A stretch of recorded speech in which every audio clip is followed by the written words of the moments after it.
Welcome to కీటాక్స్. ప్రధాని నరేంద్ర మోడీ చంద్రబాబు ఏడాది పాలనకి ఎన్ని మార్కులు వేస్తారు? ఎన్నికల్లో ప్రధానంగా ఇచ్చిన సూపర్ 6 హామీల అమలు విషయంలో కానీ, ఓవరాల్ పర్ఫార్మెన్స్లో కానీ, రాష్ట్రంలో రాజకీయ సామాజిక పరిస్థితుల విషయంలో కానీ మోడీ వైఖరి చంద్రబాబు పాలన మీద ఎలా ఉంది? ఇప్పటి వరకు మోడీ వైపు నుంచి, బీజేపీ వైపు నుంచి గంభీరమైన ప్రకటన కానీ, రియాక్షన్ కానీ రాలేదు. బహిరంగ వేదికల మీద మాత్రం 1-2 సార్లు కూటమి పరిపాలన బెటర్గా ఉండాలి అని మాత్రమే చెప్తున్నారు. అయితే అంతర్గతంగా అసలు బీజేపీ అంచనా ఏంటి చంద్రబాబు పరిపాలన మీద, ఏపీ పరిస్థితుల మీద అనేది తెలిస్తే అసలు వాస్తవాలు అర్థమయ్యేందుకు చాలా వరకు అవకాశం ఉంటుంది. అసలు మోడీ ఇంప్రెషన్ ఎలా ఉందో ఈ వీడియోలో చూద్దాం. This is కీటాక్స్.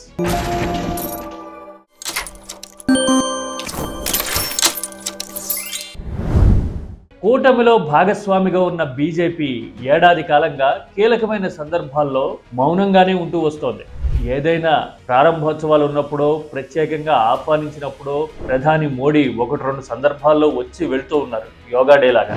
అంతే తప్ప పర్ఫార్మెన్స్ విషయంలోనూ, చంద్రబాబు ఇచ్చిన సూపర్ 6 హామీల విషయంలోనూ ఇప్పటి వరకు మోడీ వైఖరి ఏంటి అనేది చాలా మందికి తెలియదు.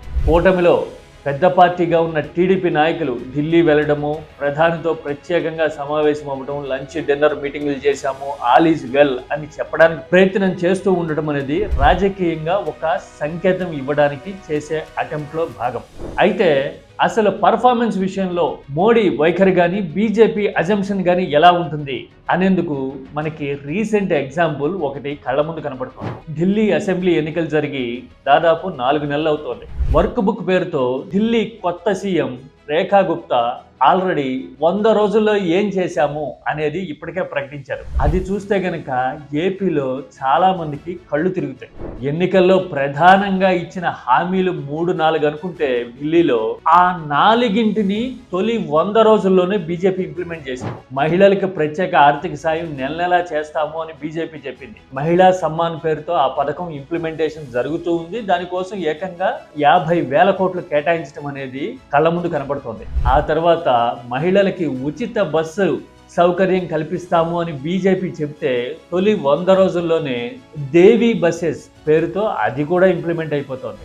ఇక ఆరోగ్యం మీద ప్రత్యేకంగా దృష్టి సారిస్తాము అని హామీ ఇస్తే ఆయుష్మాన్ భారత్ కింద ఏకంగా 33 క్లినిక్లు ఢిల్లీలో మొదలు పెట్టడమే కాదు, దానికోసం ఉదారంగా నిధుల కేటాయింపు కూడా ఆల్రెడీ చేసేశారు. వీటితో పాటు దీర్ఘకాలిక ప్రయోజనాలుండే యమునా ప్యూరిఫికేషన్ అనే ప్రాజెక్ట్ కూడా ఆల్రెడీ మొదలైపోయింది. అంటే ఇచ్చిన హామీలను నిలబెట్టుకోవడము, ఇంప్లిమెంట్ చేసి చూపించటము as early as possible, that to within first 100 days అనేది బీజేపీ పాలసీ, బీజేపీ వైఖరి అని ఢిల్లీ రీసెంట్ హిస్టరీ మనకు చెప్తోంది.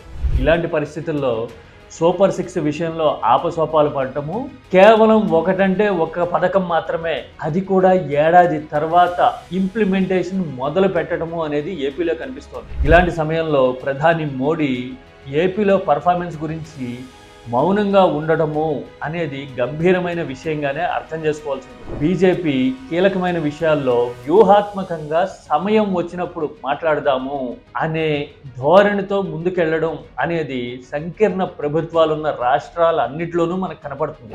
ఏపీలో కూడా మోడీ మౌనము, ఇక్కడ జరుగుతున్న పరిణామాల మీద కేవలం సైలెంట్గా అబ్జర్వ్ చేస్తూ ఉండడం అనేది రాజకీయంగా పెను ప్రభావాలు చూపించే విషయం అని మాత్రం అర్థం చేసుకోవచ్చు. ఒక్కటైతే స్ట్రైట్ అవే చెప్పొచ్చు, హామీల అమలు విషయంలో ఢిల్లీ లాంటి రాష్ట్రాలతో పోలిస్తే, బీజేపీతో పోలిస్తే ఏపీలో పరిస్థితి తీసికట్టుగా ఉంది అనేదైతే నిజం. అవునా కదా? This is కీటాక్స్.